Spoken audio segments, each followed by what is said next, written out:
Hello friends, Neha એજ્યુકેટરમાં આપનું સ્વાગત છે. આજે હું તમારા માટે લઈને આવી છું પર્યાવરણનો એક મસ્ત મજાનો ટોપિક, જે લગભગ તમને ક્યાંય જાણવા નહીં મળ્યું હોય.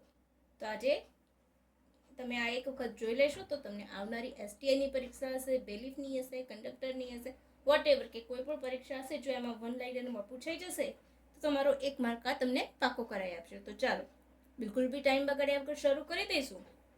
તો આપણે જો ઇમેજ જેમ કે તમે વાંચી શકો છો કે પર્યાવરણ અને પ્રાણીઓ માટે કામ કરનારા વ્યક્તિઓ અને તેમને મળેલા નામ.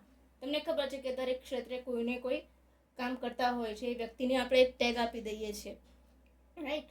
તો આપણે શરૂ કરી લઈશું. સૌથી પહેલાં આપણે પર્યાવરણ માટેનું છે મેઇન પોઈન્ટ એ જોઈ લઈશું, રાઈટ? તો કુલદીપ સિન્હા તો ગ્રીન જજ ઓફ કહેવાય છે. શું કહેવાય છે ને?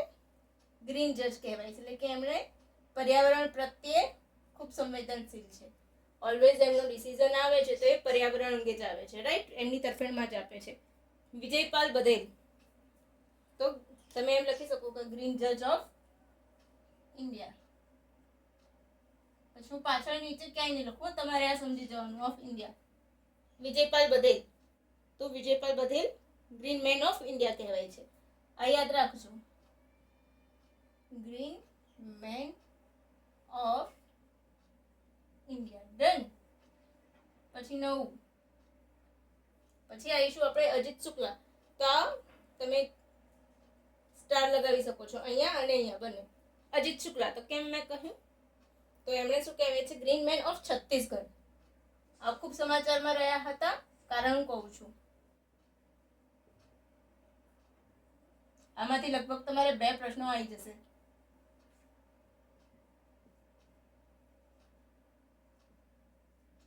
ગ્રીન મેન ઓફ છત્તીસગઢ તો કેમ એમને કહેવાય છે ગ્રીન મેન ઓફ છત્તીસગઢ? તો એક વન આવેલું છે, તમે સૌએ જાણ્યું હશે, Hasdeo one Aranya.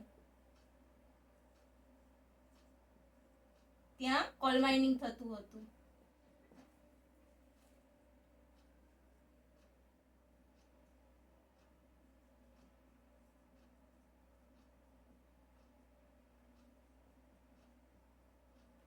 Call mining રોકવા માટે, રાઈટ?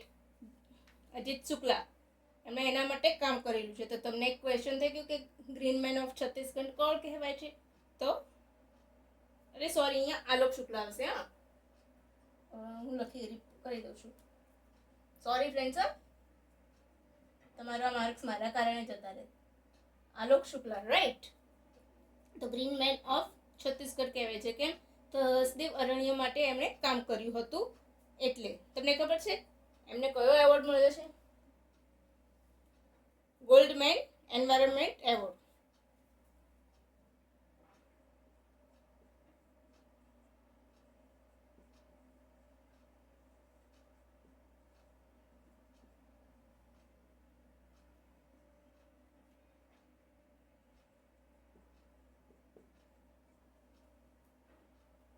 મળેલું છે એમને? ગોલ્ડમેન એન્વાયરમેન્ટ એવોર્ડ મળેલો છે એ તમને. અને આ શું કહેવાય છે? ગ્રીન નોબેલ કહેવાય છે. આને શું કહેવાય છે? Green Nobel. ફ્રેન્ડ્સ, તમને આને પીડીએફ નહીં મળે કારણ કે ખૂબ શોર્ટ અને સ્વીટ છે, તો તમે મારી સાથે આ લખી લેજો, right? Madhav Gadgil.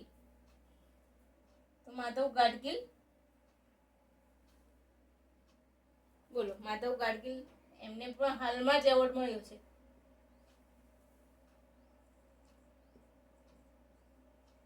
Champion of the earth.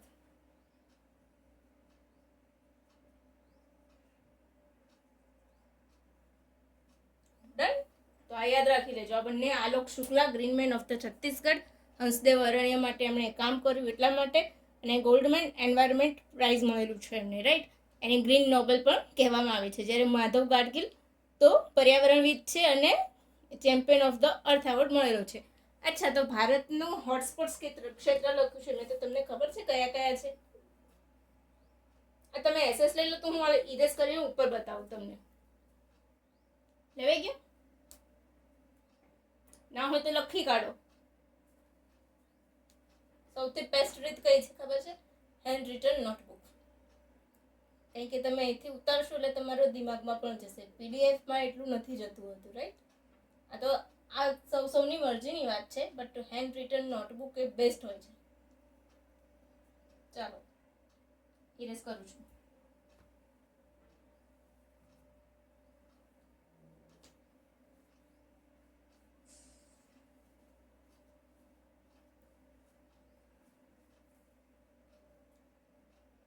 Right.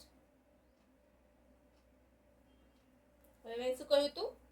ભારતના હોટસ્પોટ ક્ષેત્ર.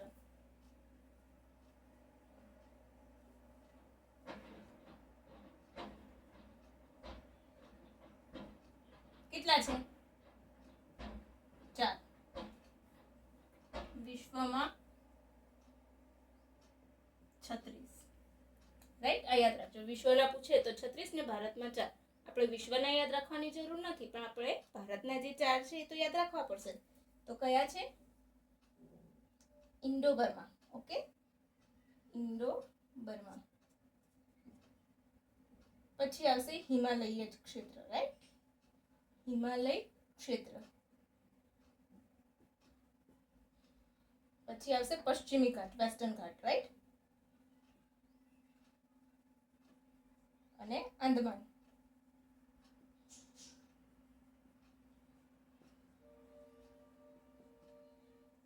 હવે હોટસ્પોટ કહીએ છીએ તો હોટસ્પોટ કોને કહેવાય?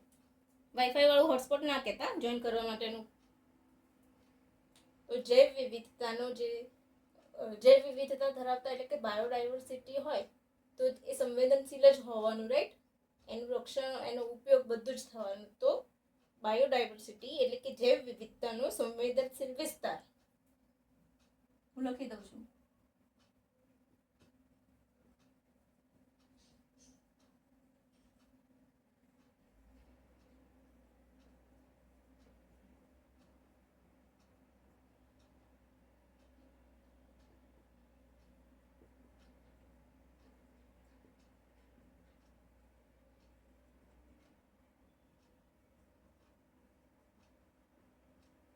રાઈટ? તો બાયોડાયવર્સિટી ધરાવતો અતિ સંવેદનશીલ વિસ્તાર એને હોટસ્પોટ ક્ષેત્ર કહેવામાં આવે છે. કયા કયા છે? ઇન્ડો બર્મા, હિમાલયન ક્ષેત્ર, વેસ્ટર્ન ઘાટ અને આંદમાન નિકોબાર. થઈ ગયું નોટ ડાઉન. અને વિશ્વમાં કેટલા? 36 અને ભારતમાં 4. અચ્છા, તમને ખબર છે જે બાયોડાયવર્સિટી પાર્ક છે એ 18 છે અને વિશ્વમાં જે સ્થાન મળેલું છે એ 12 છે. રાઈટ? ભારતના 18,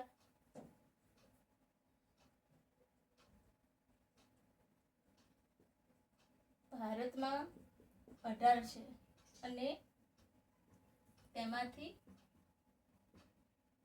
12 ને વિશ્વમાં સ્થાન મળ્યું છે. રાઈટ?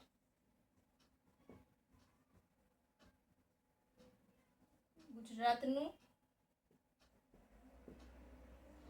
જૈવ વિવિધતા કયું છે? તો 2008માં કચ્છનું જે છે, કચ્છ. રાઈટ? એને બાયોડાયવર્સિટી અને એ મોટું છે સૌથી 18માં. કચ્છ ક્ષેત્રનું છે અને 2008માં માન્યતા મળી હતી અને સૌથી મોટું છે. હવે આપણે આગળ વધીશું. હવે પ્રાણીઓ માટે તમારે લખાઈ ગયું? એસએસ લઈ લો. પ્રાણીઓ માટે કામ કરનાર વ્યક્તિને એ જે રીતના જાણીતા આ હોય છે એના નામ. ચાલો ઇરેઝ કરી દો ને.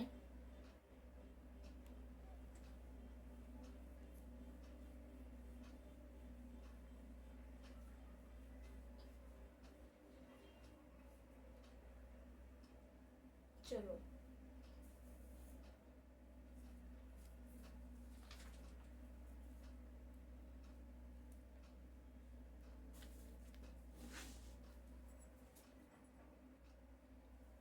હવે ફટાફટ.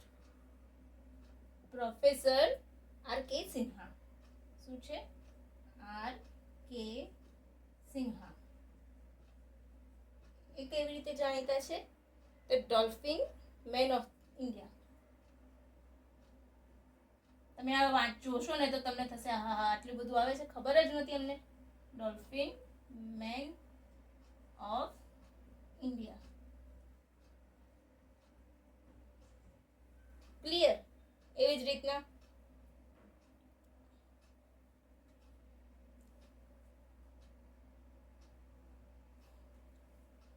આવશે અજય અરિયપ્પા.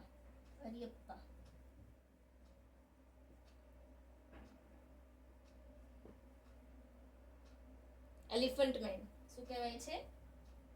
એલિફન્ટ મેન એટલે કે એમણે એલિફન્ટ એટલે કે હાથીઓને બચાવવા માટે એમનો ફાળો ખૂબ વધારે છે. પછી આવશે Kailash Sankhala.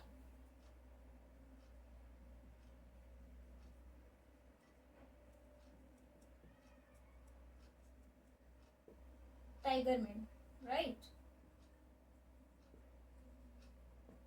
Tiger man of India Shivram Patil.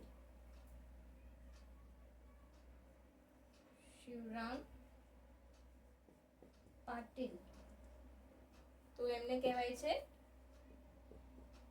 Crocodile man of India. Clear થઈ ગયું ફ્રેન્ડ્સ? તો આ તમારા મેઇન ઇમ્પોર્ટન્ટ જે છે એ મેં લખાઈ દીધા તમને, રાઈટ. હવે હું માનું છું કે આનાથી બહાર તમને કંઈ પૂછાઈ ના શકે. અચ્છા, તમને એ ખબર છે ચિત્તા માટે પણ એક આપણે કરેલું છે કામ, MK રણજીત ઝાલા. ચલો એ પણ લખી કાઢો. MK રણજીત ઝાલા. તો ચિત્તા અને દીપડાઓ અલગ હોય છે, રાઈટ. ચિત્તા મેન ઓફ ઇન્ડિયા. આ બધા ચિત્તા, લેપર્ડ, પછી ટાઈગર, એ બધા શું કહેવાય છે? બિલાડી કુળના પ્રાણીઓ. 7 પ્રાણીઓ આવે છે બિલાડી કુળમાં. કયા? પુમા, જેગુઆર, દીપડા, પછી ચિત્તા, વાઘ, સિંહ અને જેગુઆર. ક્લિયર? તો એ 7 બિલાડી કુળના પ્રાણીઓ છે. તો એ તમારે યાદ રાખવાના. કદાચ તમને સિમ્પલી એવું પણ પૂછી લે કે બિલાડી કુળના પ્રાણીઓમાં કયા પ્રાણીનો સમાવેશ થતો નથી, કારણ કે હમણાં જ બિગ કેટ અલાયન્સ આપણા મોદી સાહેબની ભલામણથી બન્યું છે, રાઈટ. અને નેપાળનો પણ એમાં ભાગ છે. એનું મુખ્ય મથક પણ ભારતમાં બનશે. તો તમે એ પણ જરાક જોઈ લેજો. બિગ કેટ અલાયન્સ એને બચાવવા માટે જે ફાળો આપશે બધા દેશ ભેગા થઈને, એને બચાવવા માટે ભેગા થઈને કામ કરશે. એના માટે અલાયન્સ બનાવવામાં આવ્યું છે. તો ક્લિયર થઈ ગયું ફ્રેન્ડ્સ? હવે તમને એક વસ્તુ તમે યાદ રાખી લેજો, તમને ખ્યાલ હશે કદાચ. વોટરમેન ઓફ ઇન્ડિયા એ ખબર છે? વોટરમેન. આ બધાની ભેગું કરી દઉં છું. પ્રાણીઓ સાથે મારે લેવાનું નહોતું પણ મને યાદ આવી ગયું તો મેં તમને લખાઈ દઉં છું. વોટરમેન ઓફ ઇન્ડિયા. બોલો, કોઈને ખ્યાલ ખરા? તો રાજેન્દ્ર સિંહ છે, રાઈટ.